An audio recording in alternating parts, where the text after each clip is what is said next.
My name is Fraser and I'm the school captain here at Moulamein Public School. Today the students are down on the river, something we all enjoy.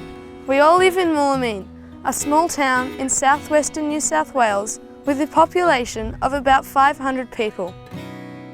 Moulamein is the oldest town in the Riverina and was once seasonally serviced by paddle steamers carrying wool back to the port of Echuca. The town is surrounded by farms producing cereals, rice, wool, sheep, cattle, fruit and vegetables. Our town is small, quiet and safe, and we like it here. You could describe it as small but special. On the south side of the town is the Edward River. Named after a pioneer farmer, our river is not well known in the Murray catchment, but like our town, it is small and special. The Edward River is only 383 kilometres long.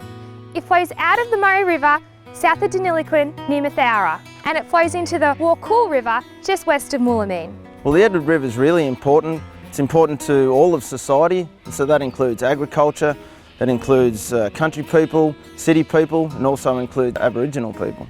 Well, Aboriginal people also use the river for cultural activities like dancing and for important ceremonies. The Edward River has a traditional Aboriginal name, a Wamba Wamba word college, which is the word for the entire Edward River system. The Edward River has an interesting European history. Moulamein was one of the first towns developed along the river. For many years, it was a busy port for paddle steamers, taking wool and wheat to markets and bringing small towns much needed supplies. Isn't that right, Rusty? Yes, Stacey, Moulamein has got a very interesting history. 1842, the first explorers come down the Edward River. One of those explorers, Augustus Norris, was quickly back here 1843 and settled Nyang Station, which is about 2 kilometres down from the township, and then Moulamein Township quickly followed 1845. The Moulamein shearing shed was purpose-built for the river trade. About 1890 it was built. Prior to that, these large pastoral properties produced up to 1,000 wool bales per property, and their way of transporting to the Echuca was by dray, 40 bales per dray. Then the paddle steamer era came along and they were capable of carrying up to 1,000 bales and doing it in between 7 and 10 days. Wow, but I got here in 2 hours yesterday. Rail took over in 1925, arrived at Moulamein, and that was the end of the river trade. The classroom being the shearers' quarters was right on the banks of the river. But in the summertime, and we built desks a bit further away and in a shady spot, and we had an open air school. It was just like sitting at this where we are here now. Stacey and my family have been in the area since the early 20s. There's been a couple of major things happen. The first of which was getting control of the rabbits, and the second was getting access to the rivers and getting stock and domestic water through the country. The water from the Edward River is actually used a lot for irrigation, and that helps to feed not just Australia, but also parts of the world.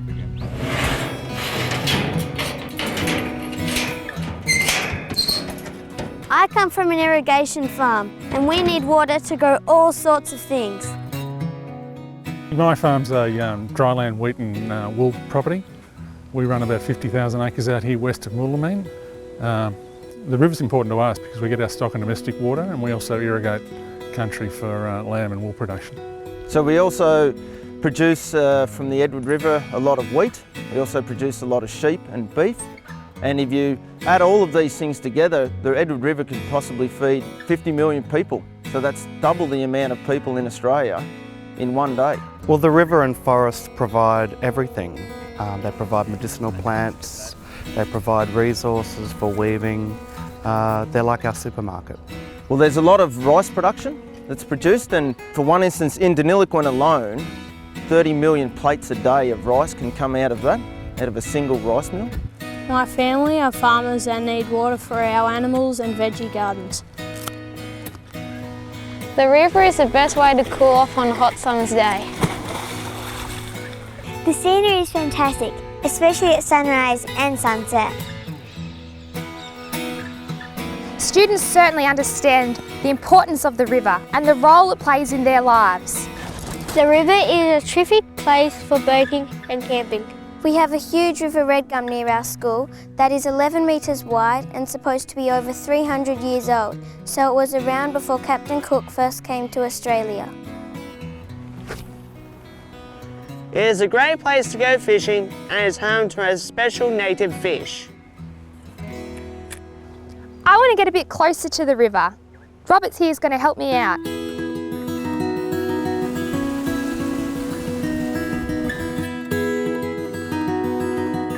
Moulamein is an Aboriginal word that means the meeting of two rivers.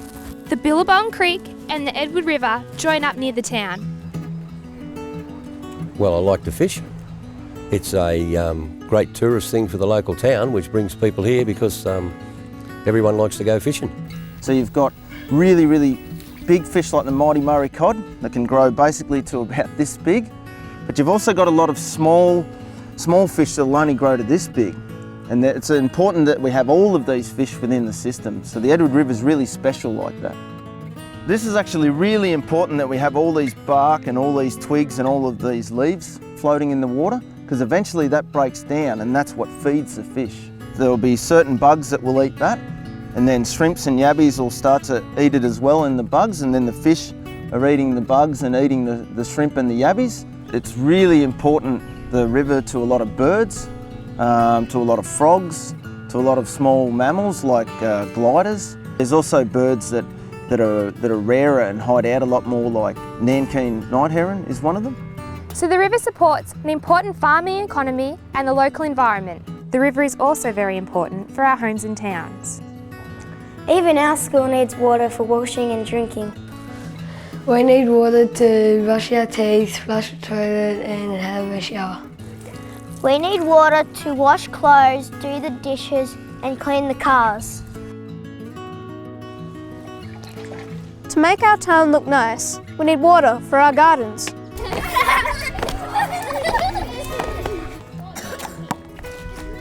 Our school's very lucky to be on the riverbank of the Edward River. It gives us an outdoor learning space that we utilise quite a lot. The children have a strong connection to the Edward River. A lot of them live along the river or undertake leisure activities along the river. As a school, we've undertaken many learning units to do with water and the connection of families in our area to the river, and that's been a wonderful way for us to place learning in a really meaningful context for our children. Well, the Moulamein School has been very special for us because we had 4 boys and they all came to school in Moulamein.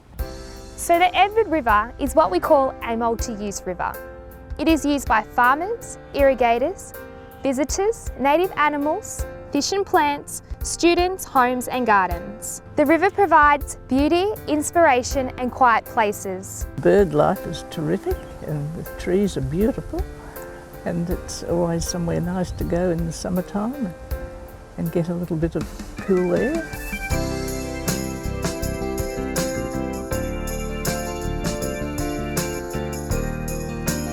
So when you think of the Murray-Darling Basin and the Murray Catchment, we hope you remember one of the smaller rivers is the Edward. It's not long, it doesn't start in the hills and it doesn't end in the ocean. But to the students of Moulamein, it is very special. We can see it from our school. We have seen it in drought and flood, good time and bad. We use it in our schoolwork. It is important now and will be in the future. And if we all look after the Edward River, it can become special for others into the future.